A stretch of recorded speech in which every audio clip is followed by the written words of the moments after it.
Welcome to Hey Jen podcast. Today we're diving into the world of property investing without needing loads of money. Let's get started. I'm really intrigued by this. So, you're saying you don't need a big chunk of cash to start investing in property? Exactly. For years, I thought you needed a massive amount of money to get into property investing, but that's not necessarily true. That's fascinating. But how does that work? I mean, even if you have enough for one property, how do you finance the next one?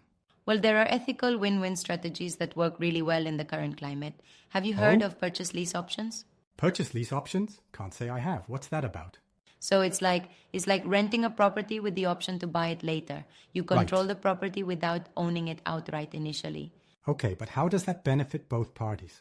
Well, for the seller, it guarantees a future sale, and for the investor, see. it allows them to generate income from the property without needing the full purchase price upfront. That does sound like a win-win. But what about rent to rent? I've heard the term, but not sure how it works. Rent to rent is where you rent a property from a landlord and then rent it out to tenants. You manage the property and the landlord gets a guaranteed rent. Isn't that subletting? Isn't that risky? It can be if not done correctly.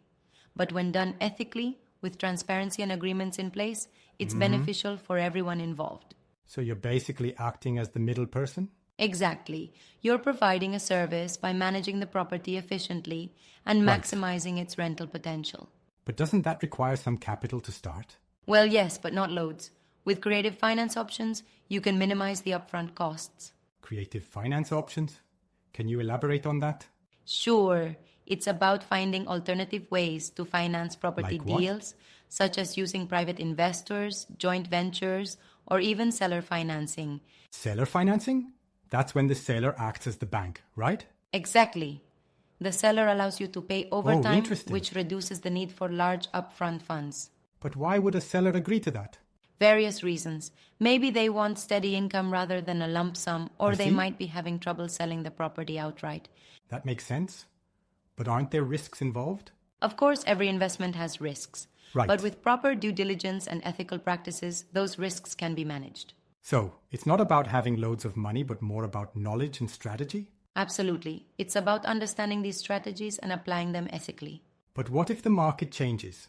Doesn't that affect these strategies? Market fluctuations do have an impact, but these strategies are flexible and can adapt to different climates. That's reassuring.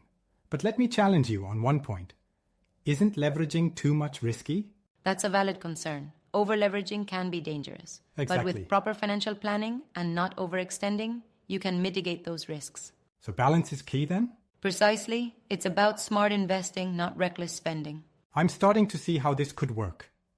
But how do you find these opportunities? Networking is crucial. Connecting with other investors, attending property meetings, and even approaching landlords directly. So building relationships then?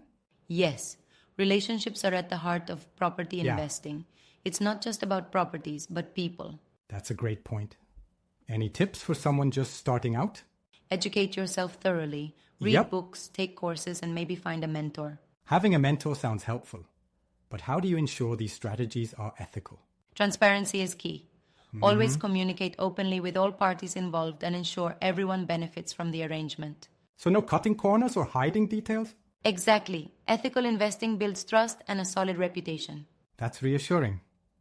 It seems like a lot to take in, but also very doable. It may seem overwhelming at first, but step by Right. step, you can build a successful property portfolio without needing loads of money up front. I'm convinced. So where's the best place to start learning about these strategies? There are plenty of resources online, but I recommend starting with some reputable property investment books and joining local investment groups. Sounds like a plan. Any final thoughts? Just remember, it's not about how much money you have, Yeah. but how creatively and ethically you can use it. Wise words. Thanks for shedding light on this topic. My pleasure. Can't wait to hear about your property investing journey. Definitely. Let's catch up soon.